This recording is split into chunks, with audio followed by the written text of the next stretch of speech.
I'm Andrea. I feel most like myself when I'm playing.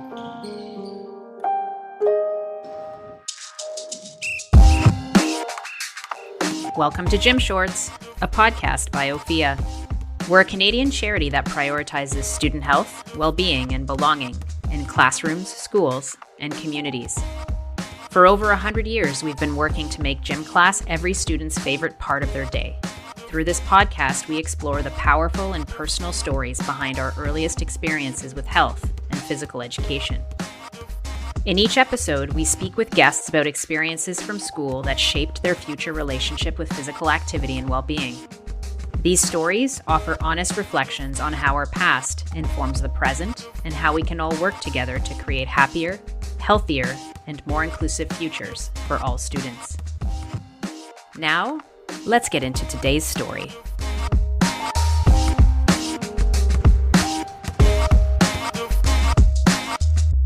Hi, I'm Tammy Shubat, Chief Strategy Officer at Ophea. As you may know, episodes of the Gym Shorts podcast will be hosted by me, or Andrea, Ophea's curriculum consultant. Since we will be speaking to many different individuals about their experiences in health and physical education, we wanted to start out by sharing our own stories first. We're hoping this will give you a better sense of who we are and the role that gym class played in our own lives. Before we begin, a quick note. This episode contains discussions about bullying or negative school experiences that may be upsetting or triggering for some listeners. We encourage you to take care while listening and pause if you need to. With this in mind, let's begin today's conversation.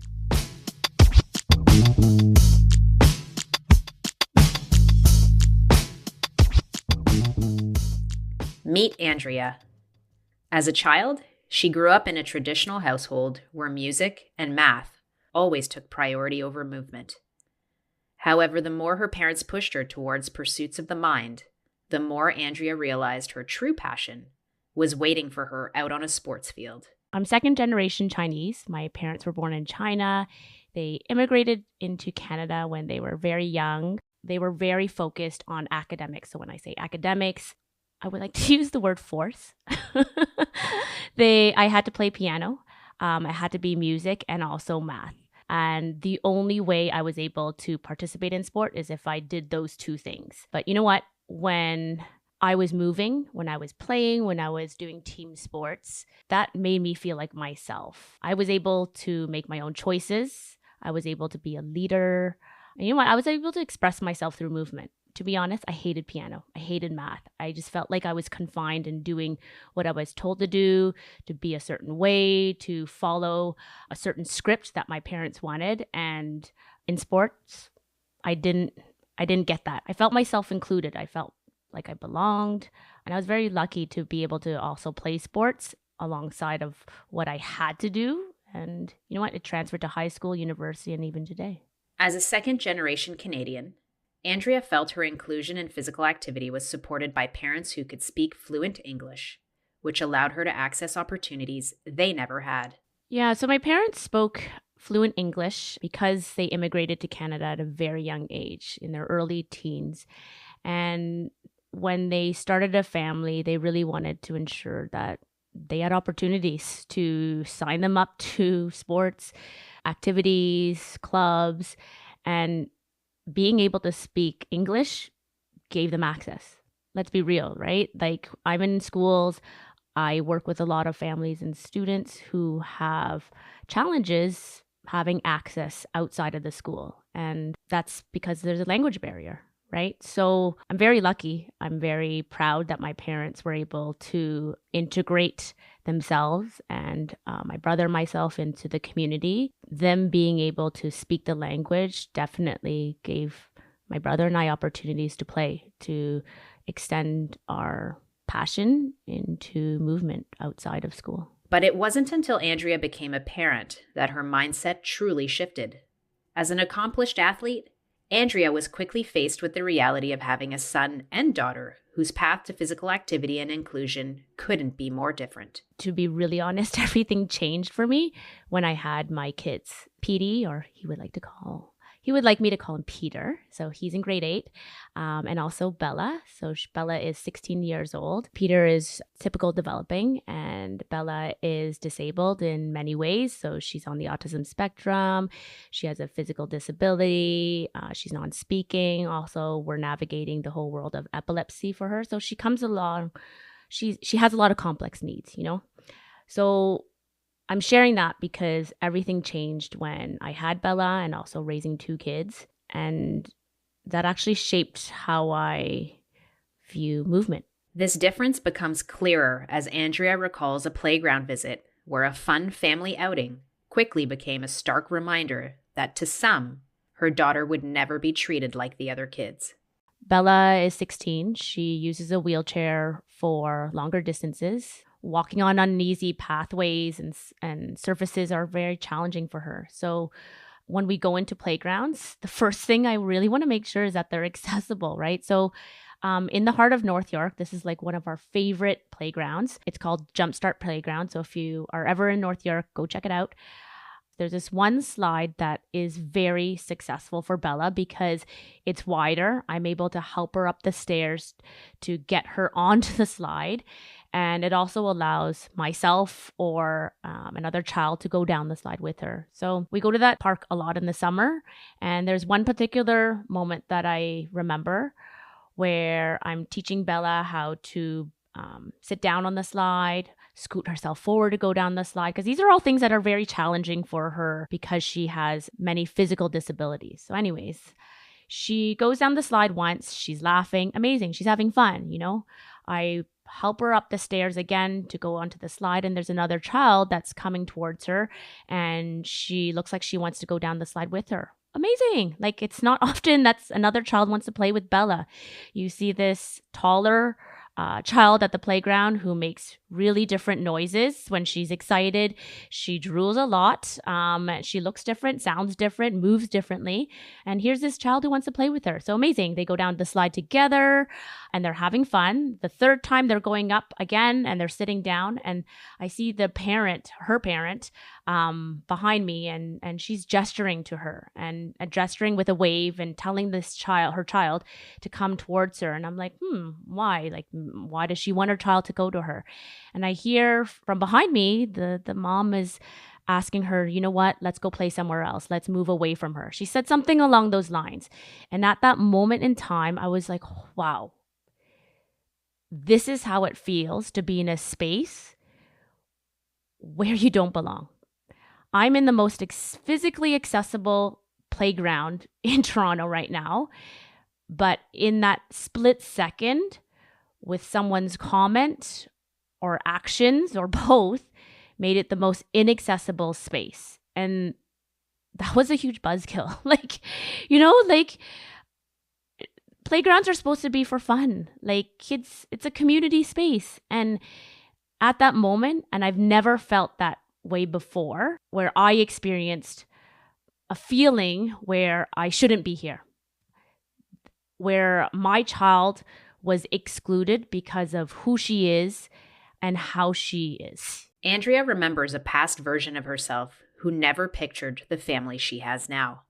But her children continue teaching her every day how to be a better mother, teacher, and human being.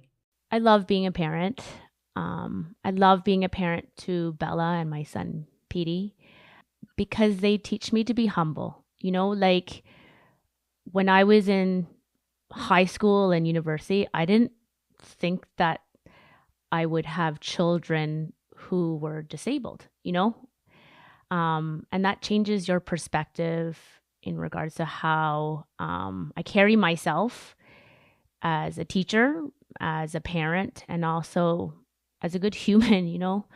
Raising Bella has really shaped my identity as a parent and also a teacher. I'm very lucky that I get to go into schools to work with students and also work with students with disabilities, because I always think of my own children, how they would feel if they were in a space where they didn't feel safe physically and also emotionally, right? And it's very different than how when I was a kid, I was very lucky to have positive experiences, and not all kids have those positive experiences, So when I go into schools, I really make sure kids feel like they belong. Andrea always keeps Bella in mind when she thinks about accessible phys ed. It's in these differences that she sees the true power of making the gym a space for everyone. So I bring a lot of my own experiences with disability and raising Bella into schools. And I think a lot about the kid who is non-speaking, who wants to run away from the gymnasium. I think about the kid who is stared at because they're drooling and they're in grade 8, and that's different. And even the kid who can't even enter a space because it's not accessible. So when I look at accessibility now, my kids, and especially Bella, have taught me that their differences, whether it's their disability or not, their race, their ability, how they look, it's more about acceptance of their differences. It's amazing being different. Kids feel good about who they are, and they don't have to feel scared to enjoy movement.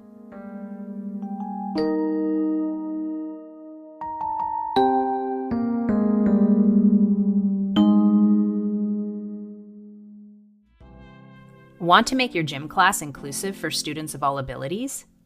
Disability-centered movement, supporting inclusive physical education is a great place to start. Ophea's free resource offers practical examples of accommodations, disability-inclusive activities for primary, junior, and intermediate classes, and guidance on navigating individual education plans. It's a great support if you're looking to build confidence in creating inclusive, welcoming movement and physical education experiences. Check out the link in our show notes to explore the full resource, including access to our e-learning module. Andrea, thank you for sharing so many deeply meaningful stories with us today. So many big ideas stood out to me as you were sharing. One of them is just about this idea of inclusion, and inclusion as kind of having a lot of different meanings. And so I want you to tell us a little bit about how your understanding of inclusion has evolved over time. So this big word, inclusion, is actually not that complicated, okay? There's no magic lesson plan out there that will help solve or address all the differences in your class. It's not like there's no secret lesson plan. In a nutshell, inclusion is a mindset, and it takes time. I've learned even as a mom, it takes time to practice seeing spaces like schools, classrooms, even when I go to the grocery store, the mall, or walking around my community. It's looking at spaces with an inclusion lens. And when I say inclusion lens, is there's always a way. There is always a way to help someone feel that they belong meaningfully and intentionally. Andrea, could you elaborate a little bit more on this idea of inclusion as a mindset? Because I love that. And you talked to us a little bit about, looking at spaces with an inclusion lens. So bridge the idea of the built environment for me with the mindset. 1 year, Bella was integrated into a phys ed class. So when I use the term integration, meaning that she was in a phys ed class with peers her age. So students who are disabled and non-disabled were in phys ed together. She was in that space, included in that space. She also was given her iPad to communicate because she's non-speaking. So that's like an accommodation for her. And she was also accessing equipment so that she can move. However, when I was able to observe that class, she was on the side of the room moving with her EA, her educational assistant. So yes, she was physically included. She was in the same space as everyone else. But you know what? Was she truly and meaningfully included with her peers and playing with her peers and being able to interact with her peers like everyone else? Hard no. So when we think about inclusion and looking at spaces with an inclusive lens, it's really looking at the person in front of you and accepting them for who they are as they are. As simple as that. Now, it's complicated in some ways too, because that means that the teacher in that space or the facilitator in that space needs to look at teaching that child in a different way. So how I used to teach is very different than how I teach now. Why? The kids in front of me are different, you know? I'm imagining myself in that teacher's shoes in that particular story. I don't know what this person would say, but I'm imagining, let's pretend she said something like, well, what about the other kids? And so can you talk to us a little bit about that and what you would say to someone who might have that frame of mind? Okay, you want me to talk to you from my mom hat or my teacher hat? I don't know that they would be that different, but you tell me. As teachers, you're responsible for every single student who walks into your room. Whether you have one disabled student or 10 disabled students, you are responsible for every damn kid who walks in that room. So when a teacher says, you know what happens to the other kids? Well, I've always been doing it like that. Well, why can't we play basketball? Because they love playing basketball. If one kid doesn't feel safe and one kid can't do it, you have to teach in a different way, right? Historically, the subject area is known for, and let's be real, like, let's do our basketball unit, let's do our soccer unit, let's do our baseball unit. But you know what? Not just Bella, but there are many other kids who don't thrive in those spaces where they should only play sports. I thrive in those spaces, but kids like her don't, you know? So you have to look at it from a different perspective, right? And that's that inclusion lens I'm talking about.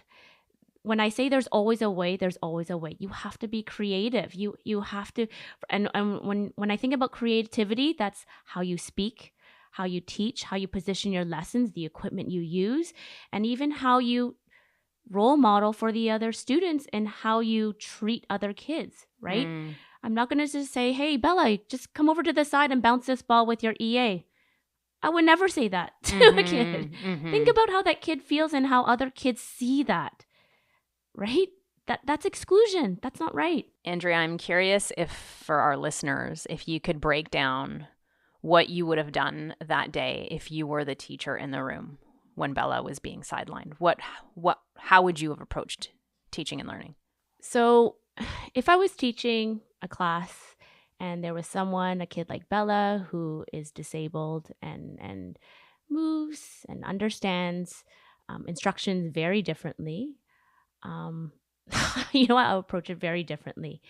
Why? Because whether it's one learner who's disabled or 10 learners in my class who are disabled, it's me taking the time to know who's in my class that will drive how I will be teaching.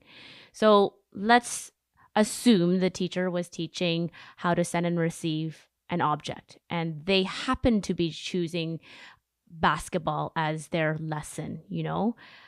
Okay, you know what? The first thing I would do is take the time to understand who's in my class, the different relationships that are happening in the class, the different interests, and maybe it's centers. Maybe there is a center where students have the opportunity to send and receive a basketball into a hoop or to each other. But maybe there's also a center where there are different objects such as a rubber chicken, sensory balls that make noise, where they're throwing it into different baskets at different heights. Because I'm also thinking about the learners who don't like basketball, right?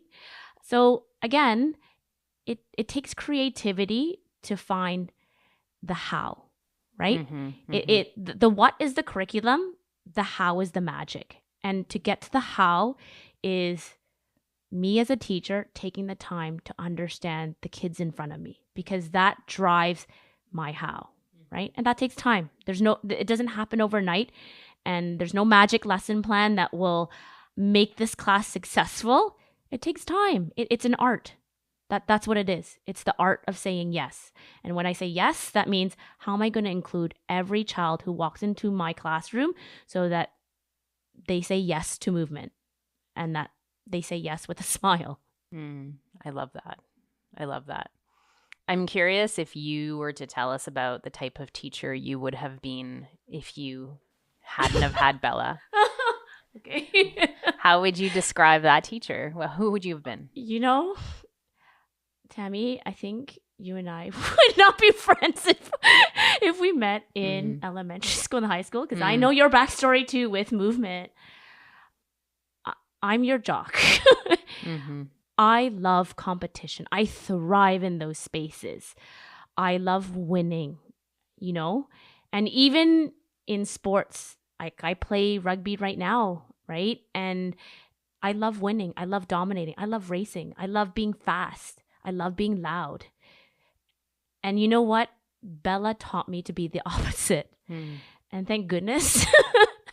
She's helped me to be humble and to make mistakes and be okay with that. I'm a perfectionist. I'm your type A. I'm going to practice and be the best on the pitch. And sometimes that's not success, right? She's taught me that, you know what? This is how it feels to not be part of a group. And I need to be better. Andrea, I want to circle back to Petey, your son, a little bit. So he's been part of this narrative. You've told us about your story. Tell us about how he has grown alongside his sister, and what has he learned along this journey, do you think? So my son Petey is currently in grade 8, so he's younger than Bella. And since he was born, this is his norm. Like he's grown up in following Bella to all of her therapy sessions, or physiotherapy sessions, or speech and language therapy sessions, all of our visits to the hospitals. This is his norm. And when I say his norm, differences are normal for him. Being around people who are in wheelchairs, who move different, who communicate differently, he's seen it. When I describe him, he's a young carer. He's a leader. I don't have to worry about him. He understands that his life is very different because of Bella, and I mean that in a positive way. And I think this has also really helped him understand that, you know what, when he's in his spaces without Bella, he knows what it's like when you may not be the most athletic person in the class, and he also knows what it's like when you are. And the power dynamics that happen in schools and in classrooms, he sees it very clearly, from how teachers give instructions, how they treat kids in his class. He gets it. He knows what a safe space is and what an unsafe space is. I love that. It's bringing me to think a little bit about just advice. And I know throughout our conversation you've provided advice, but I would almost want to say, if you could sum up your advice to teachers in schools today, what would you say is that golden nugget you want folks to take away from today's conversation? People who are disabled are different. And my advice to teachers out there who may not have as much experience teaching and being around people who are disabled, that's okay. It takes time to do something new, anything new. But know that students who are disabled, they want the same thing as every other kid and you. They want to be able to walk into a space where they don't have to be scared to be who they are, that they can make the noises that they need to make, that they can move the way they want to move, and that they have access to be part of the whole. So if you're a teacher out there and you're listening and this speaks to you, you're there. That's that inclusion lens. Be open to learning and teaching in a different way. Bella is in grade 11 now, and I've learned that, you know what, even the teacher with the most credentials of teaching someone who is disabled can only go so far. But a teacher who has that open mind to take that time to learn about my daughter and how she learns best and the family that's attached to her, that is the best teacher out there. Thank you so much, Andrea. I feel like this sort of wraps up our conversation for today, but I really, really appreciate everything that you've shared with us. Thank you.